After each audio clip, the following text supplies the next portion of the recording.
Mammootty നായകനായെത്തുന്ന mass action comedy ചിത്രം ടർബോയുടെ ticket booking ആരംഭിച്ചു. ലോകമെമ്പാടുമായി അതിവേഗത്തിലാണ് ബുക്കിംഗുകൾ നടക്കുന്നത്. ബുക്കിംഗ് ആരംഭിച്ച് നിമിഷ നേരം കൊണ്ട് 1 കോടി രൂപയുടെ ടിക്കറ്റുകളാണ് വിറ്റഴിഞ്ഞിരിക്കുന്നത്. ടർബോ റിലീസിനായി ഇനിയും ഒരാഴ്ച ബാക്കിയുള്ളപ്പോഴാണ് ഈ റെക്കോർഡ് വിൽപ്പന നടക്കുന്നത്. UK-യിൽ റെക്കോർഡുകൾ തകർത്തുകൊണ്ടാണ് ടർബോയുടെ തേരോട്ടം. ജർമ്മനിയിൽ ഏറ്റവും വലിയ റിലീസുള്ള മലയാള ചിത്രമായി ടർബോ മാറിയിട്ടുണ്ടെന്ന് അണിയറ പ്രവർത്തകർ അറിയിച്ചു. കേരളത്തിൽ തിയേറ്റർ ചാർട്ടിംഗ് നടക്കുകയാണ്. 300-ലധികം തിയേറ്ററുകളിൽ കേരളത്തിൽ ടർബോ റിലീസ് ചെയ്യും. 2 മണിക്കൂർ 35 മിനിറ്റാണ് ടർബോയുടെ ദൈർഘ്യം.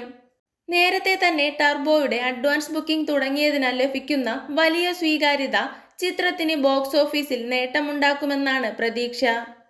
ഏതാനും ദിവസങ്ങൾക്ക് മുൻപ് റിലീസ് ചെയ്ത ചിത്രത്തിന്റെ ട്രെയിലർ വൻ ആവേശമാണ് ആരാധകർക്കിടയിലും സിനിമാ ആസ്വാദകർക്കിടയിലും ജനിപ്പിച്ചിരിക്കുന്നത്.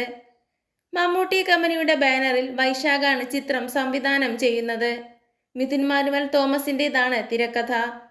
ബിഗ് ബജറ്റിൽ ഒരുങ്ങുന്ന ചിത്രം 2024 മെയ് 23-ന് ലോകമെമ്പാടുമുള്ള തിയേറ്ററുകളിൽ പ്രദർശനത്തിനെത്തും. വേഫറർ ഫിലിംസും ഓവർസീസ് ഡിസ്ട്രിബ്യൂഷൻ ട്രൂത്ത് ഗ്ലോബൽ ഫിലിംസും ചേർന്നാണ് ടർബോയുടെ ഡിസ്ട്രിബ്യൂഷൻ നടത്തുന്നത്. ഇതുപോലുള്ള സിനിമാ വിശേഷങ്ങൾക്കായി ചാനൽ മറക്കാതെ സബ്സ്ക്രൈബ് ചെയ്യുക.